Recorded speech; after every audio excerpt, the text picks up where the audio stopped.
Howdy, it's Mr. Pete again, and this is part 4 of the series on the South Bend Shaper. And what I'm going to do in this episode is to drain the oil and possibly even take the ram off and try to explain the lubrication system if I can. And I'll be painting some of the parts as I take it apart, but I won't show all of that. So I will be skipping around, and I don't know how many parts this will take, but it's going to take quite a bit of time, so there'll be some lack of continuity here as I jump around from part to part. As you can see, I've already got the base painted and a couple parts here, but I'm going to start also on the motor drive assembly here, pulleys. I'm going to take that apart. It really doesn't need any work. I probably could leave it as it is, but I'd like to take it apart, at least partially, get the motor off there so I can clean it real well and paint it. I believe I'll start by removing the slide and the clapper box and this assembly so that it will not interfere with me removing the ram. Then the ram will come next, and I've already taken the clamp off the top and it's just dropped down in there, and there are 6 gib screws that I need to loosen, and then I'll also squirt some oil in there, and I believe that will slide off. Remember, I've never had one of these apart before, but I do have a parts list and some of it is obvious.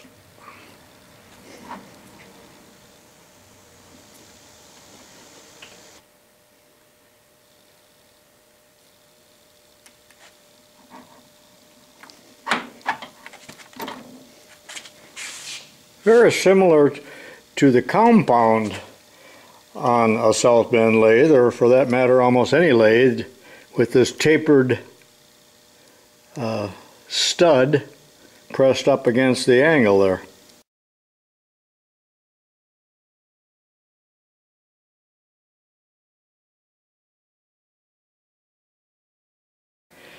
I just discovered that I cannot take the ram out. That's as far as it goes in either direction until I drop the whole crank assembly. So this is the main, I'm going to call it the crank pin that everything pivots on. So that's going to come out, and it'll come out on my side. Let's take a look to see how that's going to be done.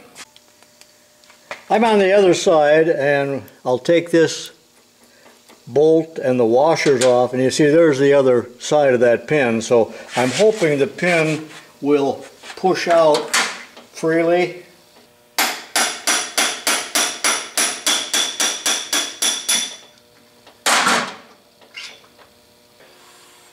There.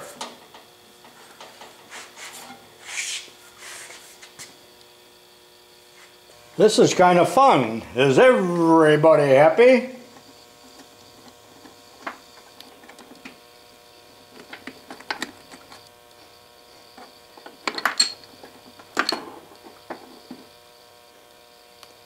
I need to drain the oil at this time, but let's take a quick look first. There's still quite a bit of scraping left here in this casting on both sides. You can't see the other side. Some wear down here at the end, but the automatic oiling system must have been pretty effective.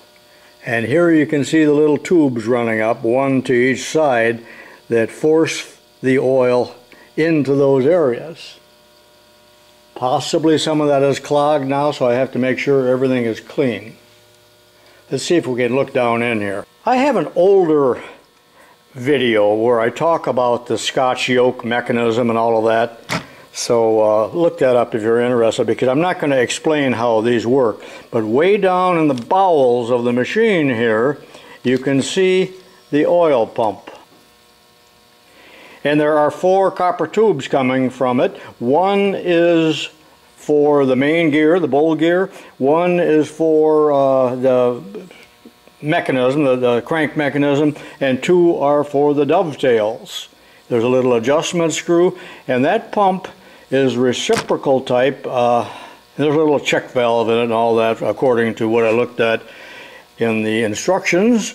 But it is driven by a little lever, and there's a big cam on the other side of the bowl gear here, which you cannot see at all, but that is what drives that that little oil pump. So I'll have to make sure all the tubing is clear. I'm going to take the time now and the mess to drain that oil. All right, let's drain some oil. Now my mother said to put newspapers down. I'm sure yours did too. And I borrowed this tray out of my wife's silverware drawer. I put a little extension nipple on here so it won't just drool all over the place. But look at that black gold.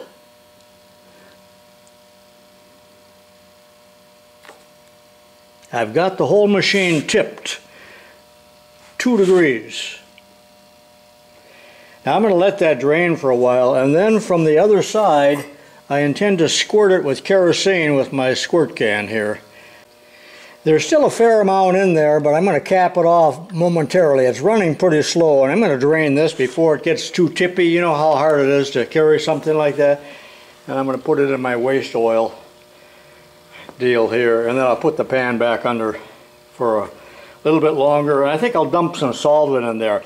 Now what I've been doing while that's draining is I went in there with a magnet into the sump, and I am coming up with chips. I'm not surprised, and the chips would have entered by this portion of the casting. But there's not a lot in there, and they go right to the bottom, so I don't think they were a problem.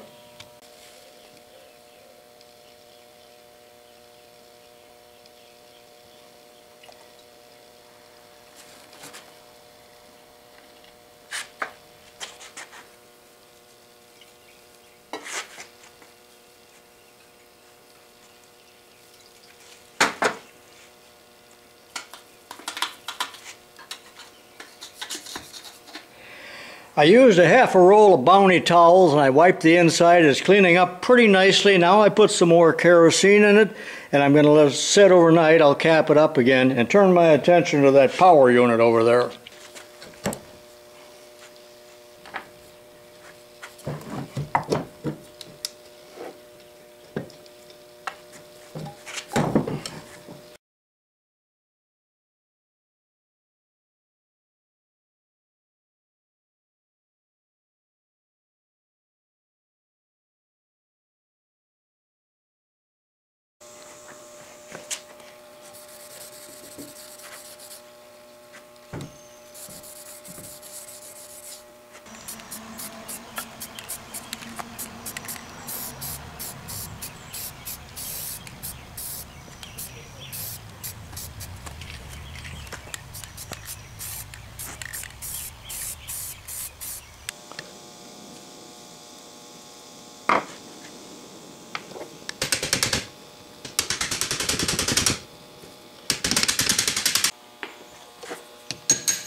This is the clapper box.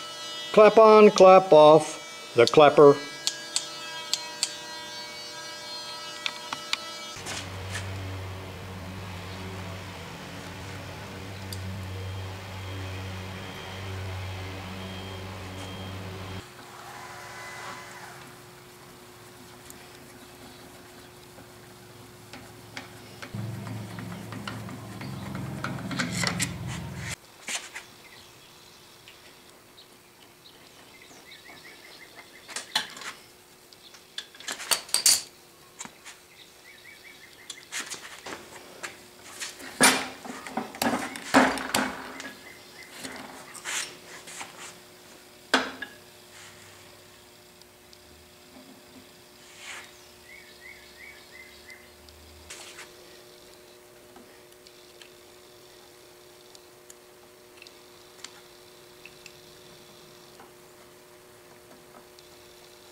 I'm now working on the table, so I'll take the gib screws out. There's the gib. I don't think there's any painting to be done on this, but I'd like to clean it up real well. And the surface of the table is much worse than what I originally said.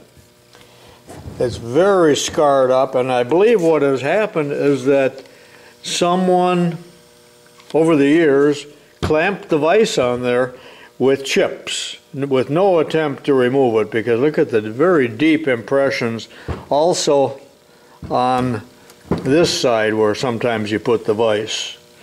But I think it'll clean up pretty well. And there's a separate piece here. I don't know if I need to take that off.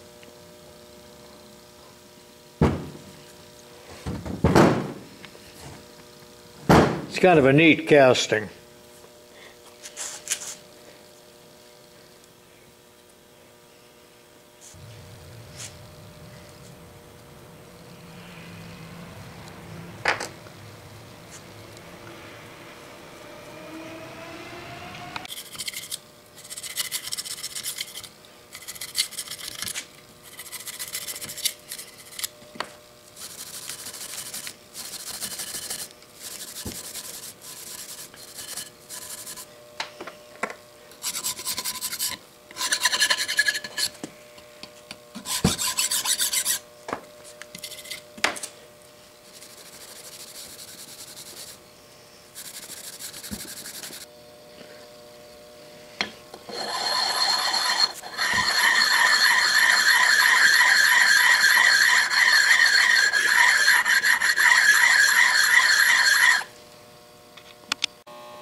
I just received an email from a man by the name of Ted, who is a regular viewer, I believe, and he has one of these South Bend shapers.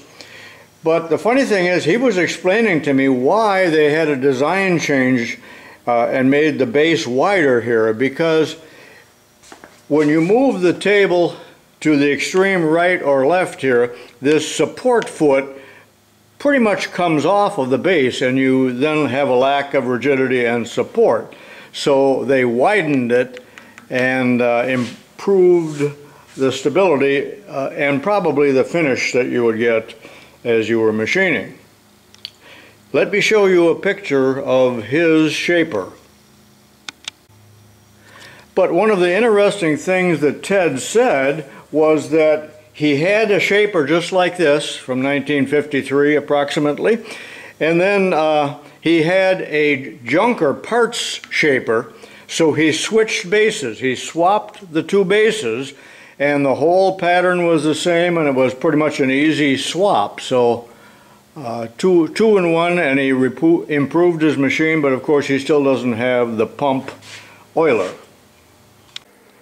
And this is a screenshot of Ted's shaper, old shaper with the new wide base. Thanks, Ted.